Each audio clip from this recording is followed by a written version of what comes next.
At least one photographer charged with manslaughter in Paris after Diana's death. Michael Lowry allowed retained controversial extension to his Tipperary home. And the Sinn Féin leader is on his way to the United States for his first visit in 2 years.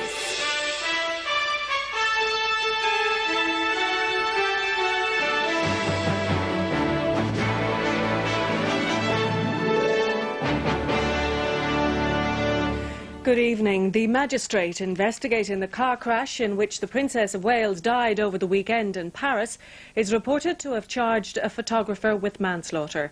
Official sources said a Macedonian photographer was charged with manslaughter and with not helping a person in danger at the scene of the accident, a criminal offence in France. He's the first of the 6 photographers and 1 press dispatch rider arrested at the scene to be charged in connection with the accident. This tragic saga has taken one more surprising turn with the news that the 7 arrested photographers are to face manslaughter as well as failing to help persons in danger charges. The development drew an angry reaction from one of the photographer's lawyers. He's a scapegoat. He's a kind of scapegoat which is proposed because of this enormous trouble brought to the public opinion, which is understandable. He understands this trouble. He understands the emotion, but he doesn't accept to be a scapegoat. The day began with the media keeping vigil outside police headquarters where the photographers were being detained. Soon it emerged that a criminal inquiry was being set up, led by a respectable investigating magistrate, Hervé Stephan. In the afternoon, the photographers were informed of the charges they may face. The investigation is likely to last for several months. Public anger about the role of the media in the weekend tragedy has been fueled by the testimony of an American couple who came on the crashed car. They were doing these close-ups, snapping as many photographs as they could from every conceivable angle. One for sure I remember because there was just so much action. Literally walked around the police officer and laid on the windshield, right on the windshield of the car, and was taking pictures of which now I think would have been the princess. The owner of the Ritz Hotel, Mohammed Al-Fayed, who lost his son in the crash, had threatened to take a civil action against the photographers. But he is now in a difficult position following evidence that the Mercedes driver, a hotel employee, had consumed the equivalent of a bottle of wine and was speeding at the time of the accident. It was announced in London that a memorial fund is to be set up in memory of Princess Diana. The money raised will go to the numerous charities with which she was associated, and it'll be administered by the royal household. Meanwhile, it's now estimated that up to 2 million people will throng central London on Saturday morning for the princess's funeral. Even after she'd announced she'd be scaling down the number of charities with which she was associated, by the time she died, Diana's involvement with causes such as AIDS was still considerable. The grief at her death has led to a flood of donations to such charities. Today, Buckingham Palace announced that it would be setting up a Princess Diana Memorial Fund. The charities she had worked with will be the beneficiaries. The Memorial Fund will provide another focus for the expression of grief, which has been so graphically illustrated here in the past 3 days. People are still queuing for up to 5 hours outside St James's Palace, where the princess's body is lying, to sign books of condolence. The route the funeral procession will take on Saturday morning from the palace to Westminster Abbey is barely a mile long, and there's now concern that the distance may not be sufficient to accommodate the huge crowds which are expected to flood into central London.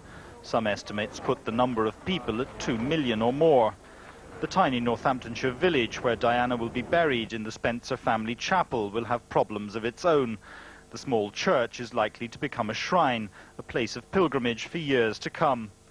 Prince Charles and Princes William and Harry are still with the rest of the royal family in Scotland at Balmoral, anxious to stay out of public view in this time of grief. It's now thought they'll return to London on Friday. Well, we're going over to Brian O'Connell, who's outside Harrods in London, the store owned by the Al-Fayed family, of course. Brian, given what's happened in Paris, how does that leave the Al-Fayed family? Well, as Tommy Gorman mentioned in his report, Mr. Al-Fayed, who owns Harrods here as well as the Ritz, does want to take a private prosecution against these photographers, but he is in a very difficult position because it was his chauffeur who was drunk, it was his chauffeur who was doing 120 miles an hour in a 2-ton Mercedes, and it was his chauffeur who crashed the car. However, as far as we know, there is no sign that he's about to drop his legal action. He's a very determined man. He's a very stubborn man at in some cases. And what we've been told is that he wants to know what happened in the last moments of his son's life. Dodi Fayed was his eldest son, and he seems to be determined to press ahead with whatever litigation he can, even though the drunk driving element of it will be a good defence for the photographers. Well, as we know, the funeral will take place on Saturday. It looks like 2 million people may turn up for it. How are the police going to cope with that, given the shortness of the funeral route itself? Yes, the route from St James's Palace to Westminster Abbey is something like a mile long, and given the number of people, they're not going to get anywhere near the edge of the road to be able to see the procession, see the coffin go by. So what the police are thinking of doing now is moving the crush barriers further into the middle of the road, so effectively you have a very narrow passage in the middle of the road, and people can stand on the pavement maybe up to 20 deep. But it's going to be very, very difficult for the expected numbers of people not only to get into the centre of London, but to get to anywhere near where they'll be able to see anything. Brian O'Connell in London, thank you very much for talking to us. A street party planned for Dublin city centre on Saturday to mark the retirement of President Robinson has been called off because of the death of the Princess. Meanwhile, throughout the country, people continue to bring flowers and sign books of condolence. The British Embassy in Dublin has been transformed into a wall of flowers. At the Mansion House this morning, hundreds of people queued to pay their respects.